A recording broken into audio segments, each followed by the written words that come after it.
Welcome to the channel, everyone. I'm Skratch. This is another Starborne Frontiers video, so I just want to start by giving a massive shout out to Solid Cloud for sponsoring today's video. If you guys are not familiar with Starborne Frontiers, it's a free-to-play tactical auto battle RPG game available on both PC and mobile. You can actually download it on Steam or, of course, download it directly from the App Store. Or if you want to help and support the channel, you can download the game by clicking the link in the description down below or in the pinned comment and come and join me in Starborne Frontiers, guys. You can collect over 100 different battleships from 10 different factions and basically start collecting sweet precious loot, defeat enemies, bosses. Now, I've already released a couple of videos on this game already. One, a beginner guide. Two, talking about how to build your units in the game. So feel free to check out those videos if you are curious to find out more details. In today's video, guys, I want to talk about the top 10 best epic heroes slash ships slash champions in Starborne Frontiers. It's very important to know in what units to invest, and that's mainly because the cost of building up a unit all the way to 6 stars is pretty high, especially early on, so you want to make sure you are pretty much doing the right things.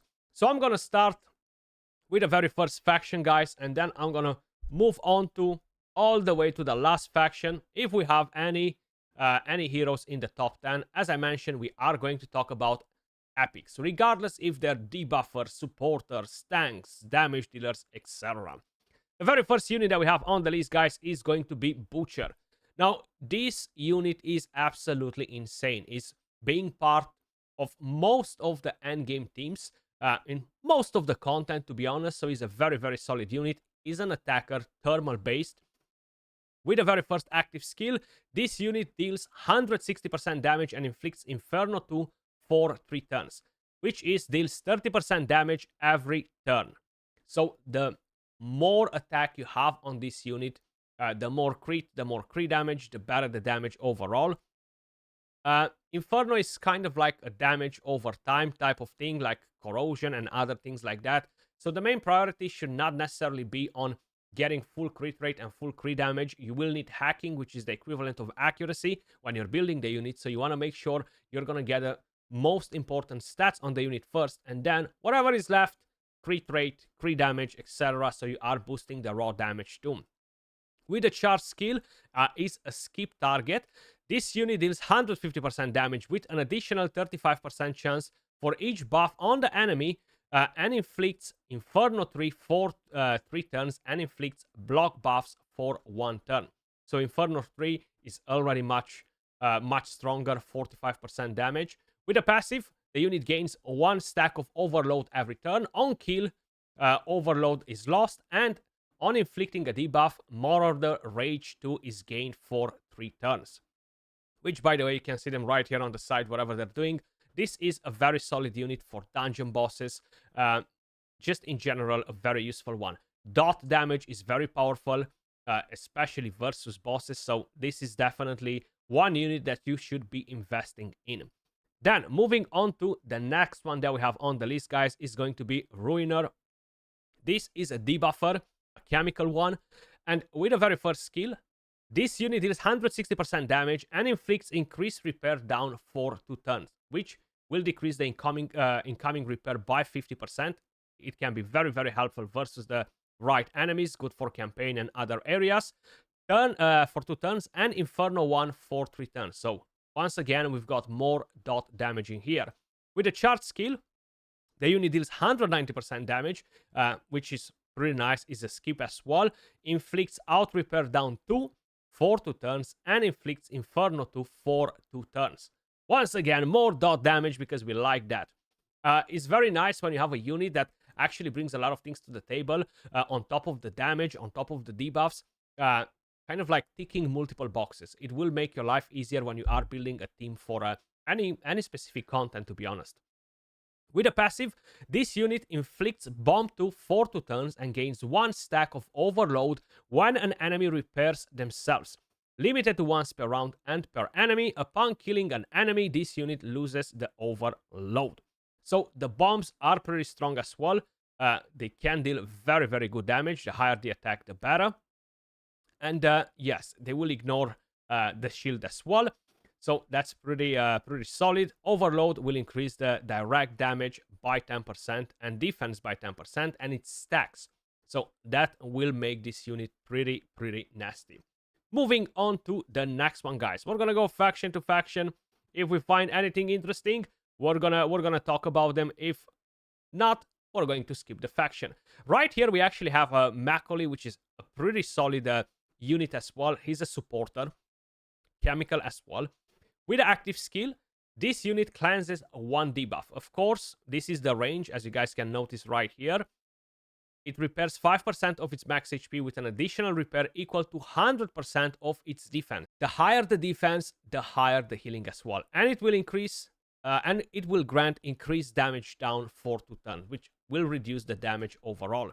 And once again, to all of your allies that you have right here. So you put him behind the tank, behind a debuffer, behind another damage dealer or something, and he's going to do an amazing job. With the charge skill, the unit repairs 7% of its max HP and an additional amount equal to 120% of its defense, grants defense up for 2 turns, and grants terrain guard to 4 turns, which will increase the defense by 10% of the applying unit's defense. With a passive, when directly damaged while below 40% HP, this unit repairs 20% of its max HP and inflicts disable for 1 turn. Disable is a very powerful debuff because it prevents the activation of active and passive skills and stops charge skills from charging, basically, right? So it's gonna be a pretty nice one. Moving on to the next one, guys. Let's keep on rolling in here. From the Atlas Syndicate, we have decent-ish epic units, but none of them are actually making it in my top 10. On to the next one.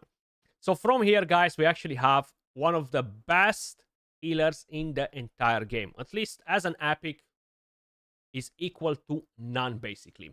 So from here, we're going to talk about Salvation, one of my most favorite healers. Supporter, chemical, once again.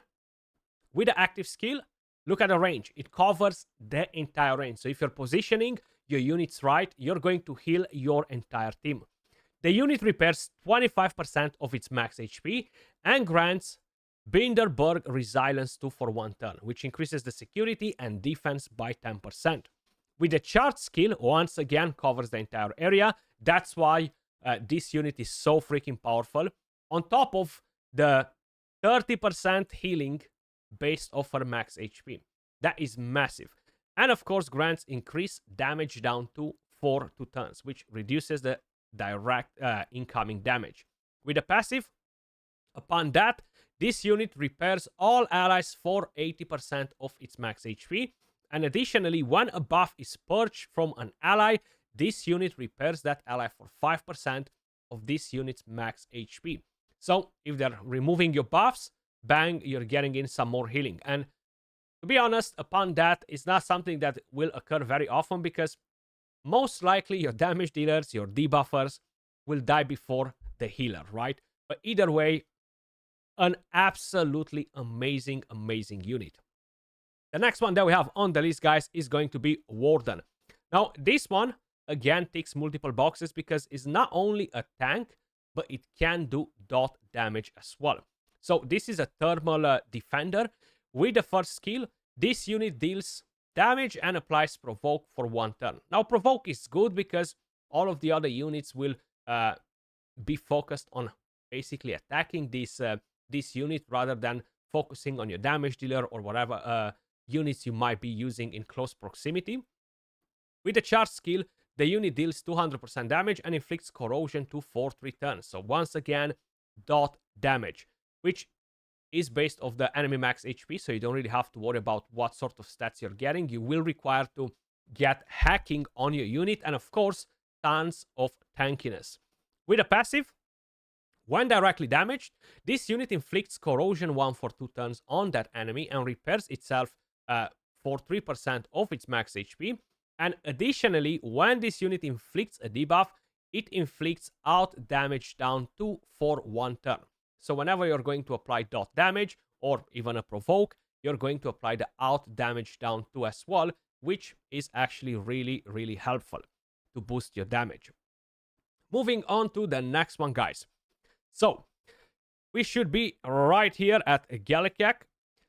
From here, I do like Wisteria quite a lot, but you know what? She's not gonna make my my top 10, at least not at the moment. Maybe in the future, I'm going to change my mind. Mars Prosper League, guys. So from here, we actually have a very, very solid unit as well, and that is Heliodor.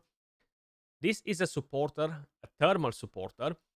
With the active skill, this unit grants increased damage down 2 and defense up 3 for 1 turn, guys.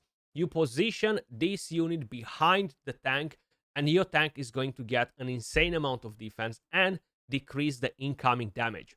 With the charge skill, this unit grants security up 3 for 2 turns and defense matrix for 4 turns. Once again, put it behind the tank and look at all of the additional stats that your tank will gain. And of course, the defense matrix will be stackable, which means that you're going to be able to stack a lot of defense. Give this unit a lot of speed to ensure that it's going to use the skills as often as possible, and bang, you're going to offer some strong support to your tank. With a passive, when directly damaged, this unit reduces the duration of all active debuffs on all allies by 1 turn and repairs for 8% of its max HP.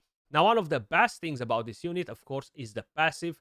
Being able to reduce the duration of active debuffs is going to be massive, and you're going to gain some additional healing, which is more of a bonus, I would say. Then, moving on to the next one, guys. So, at the Frontier Legion, right here, none of them are going to make my list either. From here, we actually have Bison that is really, really solid in my opinion. Volk is a pretty good one as well, but I do prefer Bison from this faction. I think he's a really awesome debuffer, anti-matter too, so very good affinity. With the active stat, this unit deals damage, inflicts defense down 2 for 1 turn, and speed down 2 for 2 turns. Now, there is no secret, guys. Bringing in the right debuffs is the key to succeed in most of the content. So, decreased speed is going to be massive. Defense down is going to be massive because your raw damage dealers will be able to push in bigger numbers. With the charge skill, this unit deals 220% damage, inflicts attack down, and inflicts stasis for 2 turns. Attack down, decreased speed, defense down. Like, what else you need from a unit? It brings so many things. And stasis is basically kind of like a bonus. It's a type of control debuff, which will prevent activation of active and passive skills and stops the charging of charged skills. But once you are dealing direct damage, that's when this effect will expire. With a passive, upon receiving direct damage, this unit gains Saok Swiftness 2 for 1 turn, which will increase the speed and the attack. After dealing damage to an enemy with more than 2 debuffs, this unit inflicts block buffs for 1 turn. So that can be really, really helpful as well. Moving on to the next one, guys. So Bison is what I think the best from that faction. From here, we actually have Shaing. I'm 100% sure that I butchered that name. So this is a thermal attacker. With the active skill, this unit inflicts 170% damage, increased repair down 2 for 1 turn, and will land bombs for 2 turns. The bombs will deal very good damage as well, and of course, decreases the incoming repair by 50%. With the charge skill, this unit deals 220% damage, inflicts increased repair down 3 for 2 turns, which is even bigger, and puts bomb 3 for 2 turns. So the biggest bomb.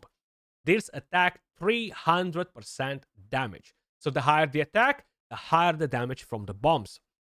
With a passive skill, this unit gains stealth for 2 turns when damaging a debuffer or a supporter. Additionally, when damaging a debuffed enemy, it gains Tianko Precision 2 for 3 turns, which increases the crit power and hacking by 20. Now, make no mistake, you will require hacking and attack on this unit to basically make the most out of it. The bombs will deal very good damage, but you will require hacking for it. Moving on to the next faction, guys, and that's where the last 2 units are coming from, basically, the Ever Living. So Flamel is not a bad healer either. It doesn't really come close to Salvation, but is a pretty decent one if you don't have Salvation. Palace, on the other hand, guys, Electric Attacker. With the active skill, this unit deals 200% damage. The other ally with the lowest current health percentage heals for 20% of the damage dealt, and this repair cannot critically hit. So this is actually really, really helpful because not only you're going to deal damage, but you are going to heal as well. With the charge skill, the unit steals one buff from the primary target, then deals 260% damage, which are really, really high multipliers. Plus, it targets the back, where usually the bosses are, so that can be really helpful. With the passive, this unit gains attack up to and leech to for 1 turn after an ally is critically repaired.